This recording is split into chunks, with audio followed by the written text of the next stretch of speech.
Hello, and thank you guys for joining us today to talk about making the case for inclusion, women with disabilities and social mobility practices in higher education. I'm joined today with my colleague, Catherine Martinez, and we're gonna talk to you guys about a couple different things, and we look forward to you joining us.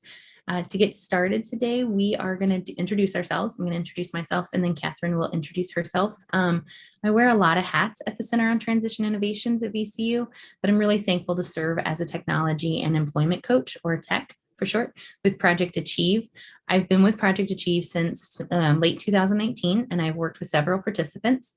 My goal today is to really facilitate a discussion about the importance of higher education institutions recognizing students with disabilities in their work for promoting social mobility and how vital that role is in supporting students succeed on their campuses. I'm allowing or getting the opportunity to allow Catherine to share her story and her involvement in Project Achieve. Let's be real, it's the best part of this presentation today. And so just one little piece of housekeeping before I turn it over to Catherine is that for the purpose of this presentation, we have chosen to use person-first language when discussing with people with disabilities and acknowledging that other individuals, advocates, or institutions choose their preferred identification. So Catherine, do you want to introduce yourself? Thanks so much, Jan. Hi, my name is Catherine Martinez. I'm the 2021 Student Veteran of the Year and a Board of Directors member for Student Veterans of America.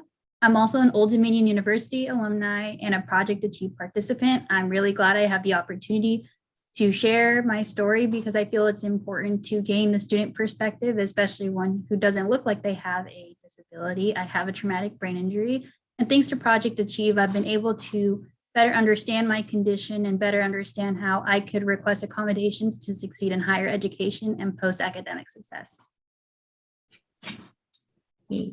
And, just kind of going over our objectives today, we want to really explore that notion of exploring notions about people with disabilities. What are those internal dialogues that we have with ourselves, our internal bias, and also knowing that importance of including individuals in those conversations in, diversity trainings, diversity inclusions, like where does that matter in the DEI conversations. We want to take time to talk to you about what is Project Achieve. So you'll hear from me about explaining that, but more importantly, you're going to hear from Catherine and her lived experience and what that was like and what do those supports look like for her to succeed on campus, succeed at college and beyond, and then kind of exploring how universities are addressing that and providing those supports and what are ways to further that conversation and further that partnership, how to foster those supports for students with disabilities and so that they can succeed. So we're really excited to do that with you guys today. Yeah, so, getting started, I was introduced to Kyle Bryant when I was on a trip to Philadelphia and just kind of hearing a little bit more about his story and his journey. But I was struck by a quote from his book, "Disability is not good or bad. It just is. It is something that we have to figure out how to fit into our lives." And that's such a counter statement from what society tells us. And historically disability and those with a disability are seen from that deficit lens. Even the name conveys that loss of ability. And while we may be unconsciously aware, many of us have developed those preconceived notions about disabilities or an individual with a disability. So the same way that we are a society or individually looking at our implicit bias when it comes to race and gender, we need to expand that to also look internally at our personal views about individuals with disabilities. And, Catherine, I want you to kind of jump into, because you've done a really good job of talking about that seen versus unseen disability and the viewpoint that you bring to that table. Yeah, and when Kyle says it's something that we have to figure out how to fit into our everyday lives, it really rings true for myself. Oftentimes when people look at me, they don't assume that they don't think that I have a disability. I have a traumatic brain injury and a few other injuries that aren't really transparent, like just looking at me. And a lot of times when people think disability and accessibility, they're thinking of those that are physically handicapped when it goes beyond the scope of that. So I hope everybody keeps an open mind when it comes to requesting accommodations. It's not just elevator or ramp access. It's asking for other things that we're going to talk about later in this presentation, but just don't judge a book by its cover.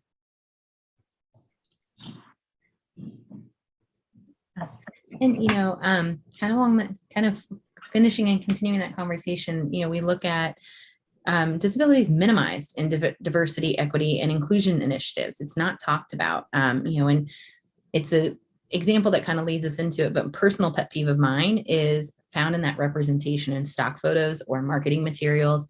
Stock photos continue to convey disability as someone who is sad, less than, inadequate. They're token individuals with disabilities using a wheelchair that's not even designed for them. It's portrayed that they're isolated, othering, or just unhappy and miserable with their life. And more often than not, those models aren't even an individual with that disability they're representing. And so it's really important that we look at that representation, because representation matters. And that, as we reflect on our work and our institution's work, I worked with a student recently who, during her college search, one of the components that she was looking for on the website, on the materials, on the videos was, is there anybody that looks like me? Is there anybody that has a disability? What does that look like? And she looked for students with disabilities being displayed in those promotional materials, and it wasn't there. It wasn't even until she went to the campus to enroll that she started to see students that looked like her. And she felt like, oh, I might actually belong here after all. And so we know this, we know that representation matters. So as we started, Catherine and I started our research on social mobility and kind of exploring that, we noticed the same trend was existing here. Students with disabilities are not present in that discussion. Louise Yoho, in the 2020 paper, pointed out that more students with disabilities are attending post-secondary programs, but degree attainment does not match that of their peers without disabilities. The paper goes on to point out that students with disabilities are less likely to be included in important conversations related to higher education than any other historically underrepresented group. We also have to look at conference agendas, academic journals, different conversations and discussions and published works around disabilities. They're also missing from those places as well. So even though students with disabilities make up a majority on campus in many ways, they're not being discussed. And Catherine and I are going to share with you these things today, but we also want you to take that time to reflect and see the importance of the intersectionality between disability and other marginalized statuses when it relates to social mobility. So, and, we think of pathways, we had the opportunity to present at a conference in San Marcos, California, and, kind of exploring what those pathways look like for social mobility. Education and employment opportunities are the quickest pathways for social mobilities. Those same pathways must exist for a person with a disability. We look at racial and gender equity, and those same principles need to be true within people with disabilities. Example is one of the biggest gaps in social mobility between racial lines is generational wealth. It's even worse for a person with a disability who is barred by Social Security from amassing more than $2,000 in their savings account. Marriage has an impact for loss of benefits for somebody with a disability from a Social Security standpoint. These are policies, systematic policies and barriers that are keeping people with disabilities poor and marginalized groups, and keeping them from being able to climb that social mobility ladder. Catherine has a great point, in sharing within the veteran population as well. And so I'd love to hear that pathway again. Yeah, even with the veteran programs, there's so many great veteran service organizations with a plethora of knowledge and information. But when it comes to disabled veterans, oftentimes people think that some programs are beneficial, but it could actually hold them back a little bit.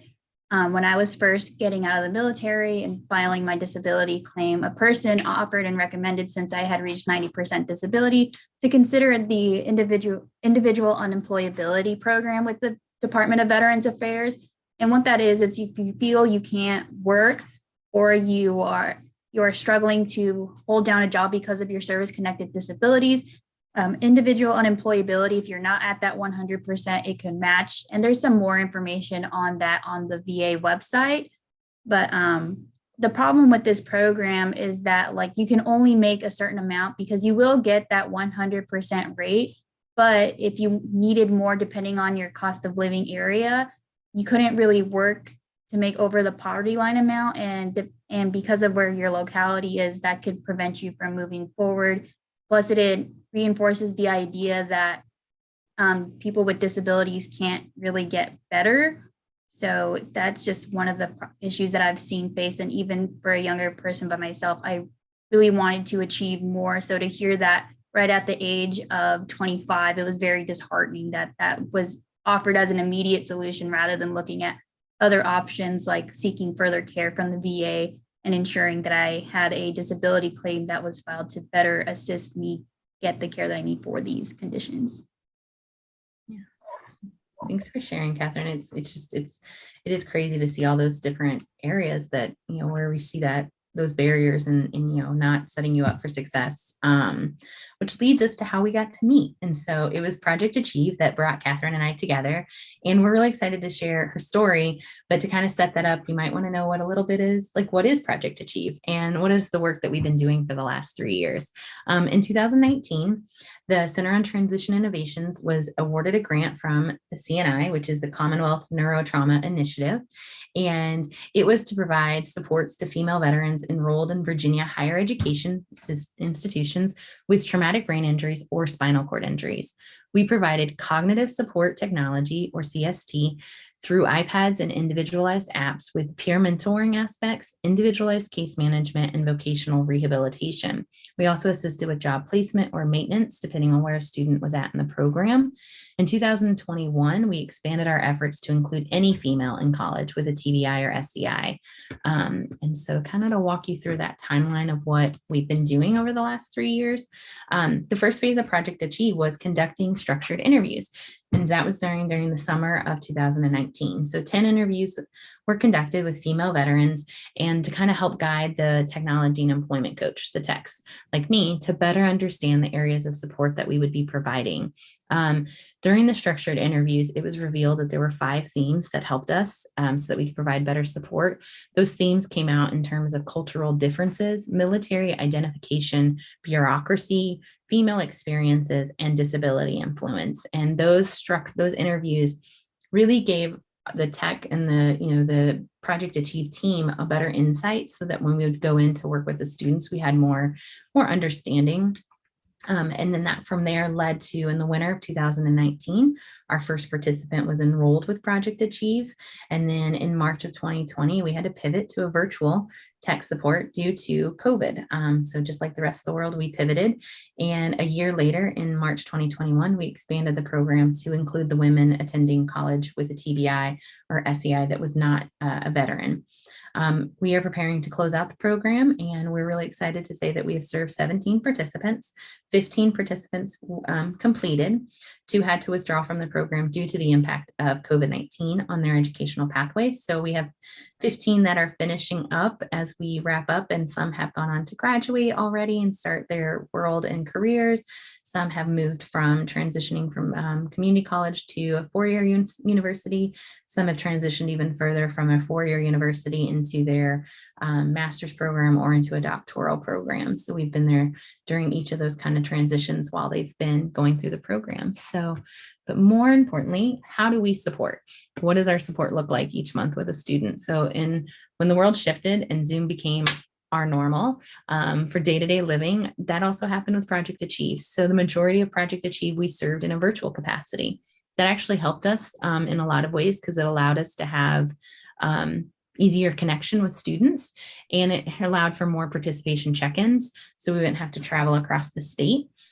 We use Zoom as most of our platforms, or we would email and text, just whatever was the participants' preference. We did goal setting in one of 3 areas, either academically, employment, or community, and we would check in on those goals. We also looked at community resources or services and agencies to pass on to the students. But the bulk of our time was using cognitive support technologies with those apps, kind of looking at what is it a student needs and kind of fine tune that as to what are some technology and supports that could identify and support that student. Each student was based on what they needed. For one participant, getting their Canvas app on their iPad and helping them get it connected to their calendar with Google Calendar, let them have that organization aspect and time management for their assignments. Another student was locating the Calm app and providing a daily guided meditation and better sleep hygiene. So finding what those things were, but really using our time during tech meetings to identify what is the need, and then how or if there is a tech, a piece of an app, or what is that technology that can support that. So to better tell the story, I would like to turn it over to Catherine and let Catherine talk. I'm really excited to share my story. I feel like not only does it help me look back at my growth throughout Project Achieve, but I hope that by sharing my story, it helps others share their own stories, but also look forward to advocating for yourselves on your campus or even in your workplaces. So I'm going to start my story on August 2017 because that's actually when my injury took place. I was injured in the line of duty while serving in the United States Navy aboard the USS Winston S. Churchill. Because I was injured, I had a unique experience. I spent around 5 hours in the emergency room. I had a injury on the top of my forehead. You may or may not be able to see the glare of my scar on my forehead, but this is going to be the start of a very long journey in understanding not only what happened to me, but understanding what a traumatic brain injury is in my life. So exactly 1 month later, I wanted to make a note here is that even though I went to the emergency room for 5 hours, I was given no diagnostic exams to include an MRI, a CT scan, or an X-ray, even though I received an injury on my forehead. And so it was about a month later that I would receive an MRI scan to see any damages to the brain and neck area. And even then, when I followed up with my neurologist, when I had this appointment, I had still severe signs of a heavy concussion. And then at that point, he diagnosed me with post-concussion syndrome. And then moving on, almost a year later, 11 months after my accident would be when I actually got my X-ray. And my X-ray would show evidence in my neck that I had experienced heavy whiplash. So that evidence going to my head can only show how the brain had forcefully impacted the skull based off of my neck injury. And then it wouldn't be until a couple more months later, in January 2019 is when I would actually receive the official diagnosis of having a traumatic brain injury. And I was at this point recommended for the medical evaluation board through the Navy because I had been in a limited duty status for 1 year. And because of all the testing that I had gone through working with the neurologist and an ortho spine specialist, they recommended that I went through this board, and January was the beginning where I was diagnosed with a traumatic brain injury where I didn't even know what that was, and also recommended for the medical evaluation board because of central type vertigo. So while going through the med board process, there was a lot of things going on behind the scenes. And towards the end, I did receive to get my date later in the fall of 2019, but I put another note in August 2019 because that is when I actually started attending Tidewater Community College in Chesapeake, Virginia, where I would actually be introduced to Project Achieve a few months later, but wanted to start that this is where my educational journey had started. So a couple months later, in October 2019 is when I would actually separate from the United States Navy under honorable conditions, and I'm very proud of my time in. But it was also around this time of year where I realized that I was struggling a little bit, and maybe this was the first indication that I was struggling with having a traumatic brain injury, but I just didn't know it yet.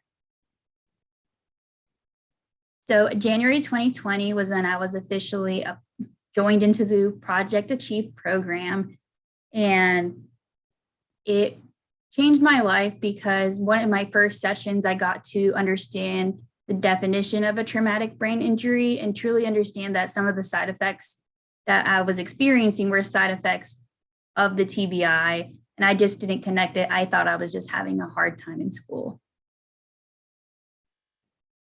So to reinforce my experiences with Project Achieve, March 2020 is actually when I was introduced to Jan.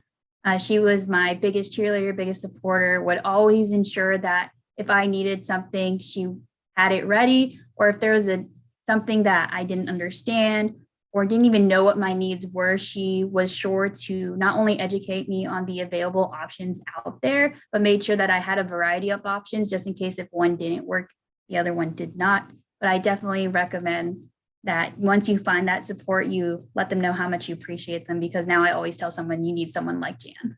July 2020 is when I would officially finish my Associates of Science degree with Tidewater Community College. I got an Associates of Science in Social Sciences, and this was just the beginning for me, but my beginning to understanding that I could overcome the adversity I faced with my traumatic brain injury. Even though I was going to school, I made sure to stay involved with my community. And in August 2020, a month after graduation, I was actually a part of the inaugural edition of the Student Veteran Leadership Awards put on by GI Jobs magazine. So this was a great moment for myself because I was not only just obtaining my Associates of Science degree, I was obtaining the opportunity to leverage my platform and have a voice for other veterans and disabled veterans at that. So the next point, now that we're in August 2020, I forgot to mention that I transferred to Old Dominion University in August 2020. I started my fall semester where I would enroll in a dual Bachelor's of Science program for Sociology and Criminal Justice. So moving forward, now that we're in April 2021, I was a junior at this point, and I got involved with Innovate Monarchs. The more that I was learning about my condition, learning more about my majors, I wanted to know if there was something more I could do. And Innovate Monarchs offered me the opportunity to really delve into research and the design thinking process, which is human-centered. Rather than having the problem right in front of you, you work on the design thinking process to help other individuals. And when I look at my works now, and helping other people, I focus on what those people's needs are. And that this is actually what introduced me to intersectionality and also working on my ability to present, as that was something that I had a hard time with. So December 2021 is actually really exciting. It's when I would obtain my dual Bachelor's of Science in Sociology and Criminal Justice. I'm very grateful for my time at Old Dominion University. And again, I was supported through Project Achieve throughout this time. Any needs that I had, they made sure I requested those accommodations from my university. I had gained the confidence to openly express my accommodations with professors when I needed it, but also better advocated for my fellow veterans on campus by being a part of Student Veterans of America.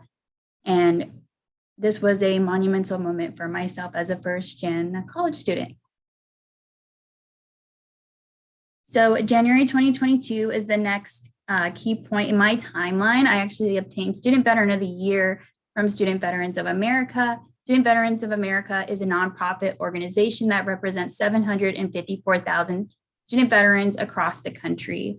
Like I mentioned before, being at Old Dominion University, I actually was the first female president of a veteran organization in ODU's history.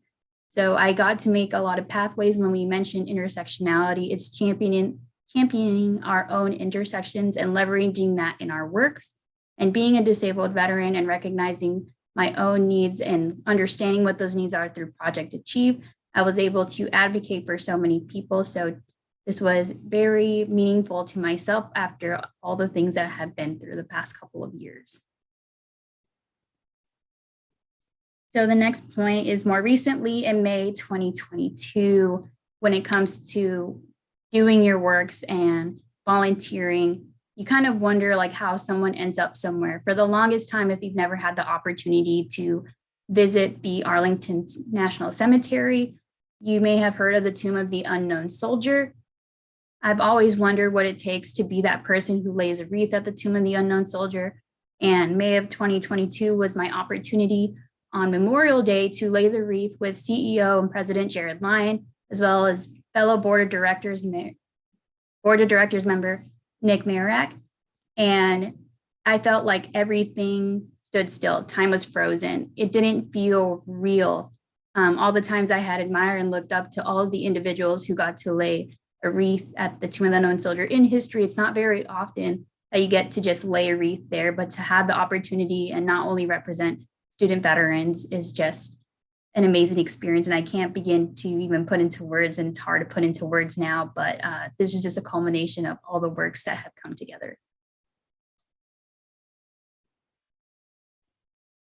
So June 2022 is where I want to reiterate that using Zoom, and during the pandemic, we relied on electronic communications to work through Project Achieve. And with that, I actually never met Jan the entire time, that even though I had met her in March 2020.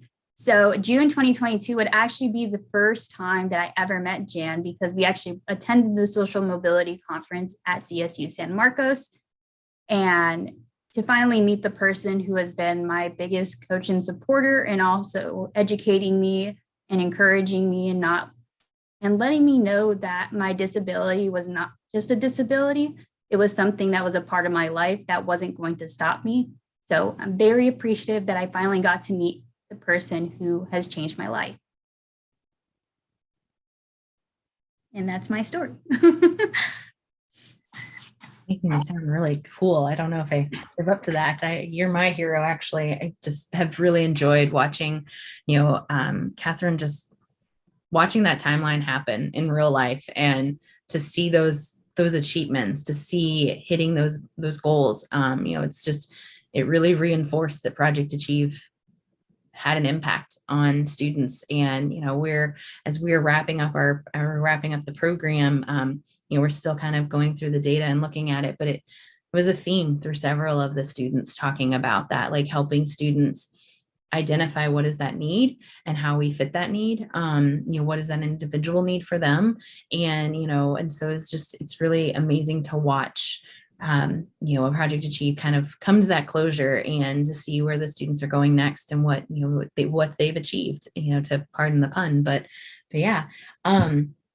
Kind of moving forward and thinking about how you as an individual can support on your campus or in your environment, but also how you can go back to kind of initiate that campus-wide change.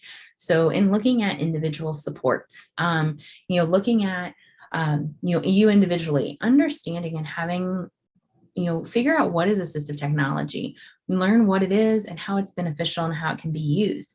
Understand what is examples of accessible, of assistive technology. GPS is assistive technology. You probably use assistive technology in every day of your life, and it's not this like big thing that's out there. It's something that we can all access and we all benefit from, which leads back into universal design. Individually looking at, when I create either course materials, or when I'm creating something for a class or a support on campus, or a resource on campus, how can that benefit the most amount of people? At the symposium, somebody made the conversation of, look at who you're not talking about, and then figure out how to include them in that conversation. So when you're creating something, who's not being addressed, and then turn around and figure out how to address that in there and get them included. Accessible materials, making sure materials are available for screen readers, making sure that they're available in alternate formats, connecting with your different resources on campus to learn what those words mean if you're not aware of them, and kind of utilize that. Work on quiet spaces and flexible schedules, and looking at support groups. Catherine had a lot of great experiences at ODU accessing a lot of those things, and she's going to kind of speak to those, individually, what worked for her, and what does that look like for her on the bigger campus. But also, then taking that conversation to the bigger picture, looking at that interdisciplinary approach. There are supports all across campuses. Universities have found all of these ways to provide supports for lots of different students. And then how do we have those conversations across those systems? How do we tap into your disability support services office and link them with the military support offices? How do you link them with campus counseling? How do you link academic advisors with career services and campus police and security, so that students that are transitioning to campuses, they know what are their resources and how can they be safe? How do you utilize student groups? There are student groups, SVA is a phenomenal student group that's on campuses that help find that community, that help give that voice. And so utilize all of these approaches and don't work in that silo. And so, start to have brown bags, start to have opportunities to have that dialogue and those exchanges of information. Where can we partner, and where can we, continuing the work of social mobility? And then Catherine kind of has some great specific supports related to TBI and some of those AT and areas there. And I'm excited to hear what she has to say. Yeah, so again, coming from somebody who had no idea what their condition even was, they were just told that they had it, and eventually learning what that was, Project Achieve actually gave me an iPad throughout this project. And I got to use assistive technology to better understand my condition again, but also help me with the side effects that I had experienced. Something that I had a big issue with was recalling, understanding what my learning method was. I learned that I'm very much a kinesthetic learner. If I don't write it down, it's gone. Like, I will not remember it. But having my iPad and using a app called GoodNotes 5, it has helped me tremendously. It not only helps you transfer your textbooks, your PowerPoints, it also allows you to have the opportunity to record lectures, take notes, move those notes around within that sector. And when I talk about recording those lectures, that is actually something you can talk to your professor about doing. Not everyone feels comfortable being recorded, but having that conversation and having the opportunity to recall that information later by rehearing the lecture is a huge benefit to those who struggle with memory recall. In addition to that, having the opportunity to look for accessibility, it's looking for study rooms that don't have as much LED lighting, having those accessible spaces at Old Dominion University. We do have a student veteran lounge and study rooms with different levels of lighting. And ODU President Hemphill had actually made a commitment to help with the investment of assistive technology in that lounge because of the testaments that I've made. So even beyond that, when it comes to hybrid classes, assistive technology could include those blue lens glasses, because prolonged blue light can actually trigger migraines, which I do experience. So there's a lot of different supports specific to TBI, depending on your personal experiences with TBI and side effects that you have that can be addressed. And what you don't know is what you don't know. So I definitely recommend reaching out to those student support services, whether it's the Counseling Center, Accessibility's office, or Military Connections Center, or even student groups who may have students that are experiencing the same conditions that you have. Makes your experience in college life so much easier because you feel less alone. And then having someone say, like, yeah, like, I experienced that, this is what I do, could help you better understand the opportunities that exist for you. And can't stress enough that having a service-connected disability or disability at all does not inhibit you from obtaining success. Thank you. And, Catherine, I was listening Catherine is the spokesperson for GoodNotes 5, if you don't know, but she's, Catherine actually, it went both ways in the project. It's kind of an unintended, benefit of Project Achieve is we would look at apps and supports and then get that feedback back of like, no, that actually wasn't a supportive app at all. Or I had found this app, and GoodNotes 5 is an app that Catherine kind of identified on her own and shared it back with us, has taught me, and I've shared it with other students, and it's become a huge support. So identifying those apps and then sharing that resource, that peer mentorship, that peer sharing, was so important for other students, but it was great to hear and learn and get that feedback. So that real life, real world, immediate feedback of what was working, what wasn't working, is really a great opportunity to be a part of the project and to watch Catherine and all the other students succeed. And, we're really thankful that you joined us today. Just as a highlight that we are supported by the contract for the Commonwealth Neuro Trauma Initiative, the CNI Trust Fund, and it is administered by the Department of Aging and Rehabilitation Services. And this is the contents are our responsibility, and they do not represent the official views of CNI Trust or DARS. But we are very thankful for you guys' time and listening, and look forward to seeing how you're going to continue this conversation and making that case for inclusion. So thank you again. Bye.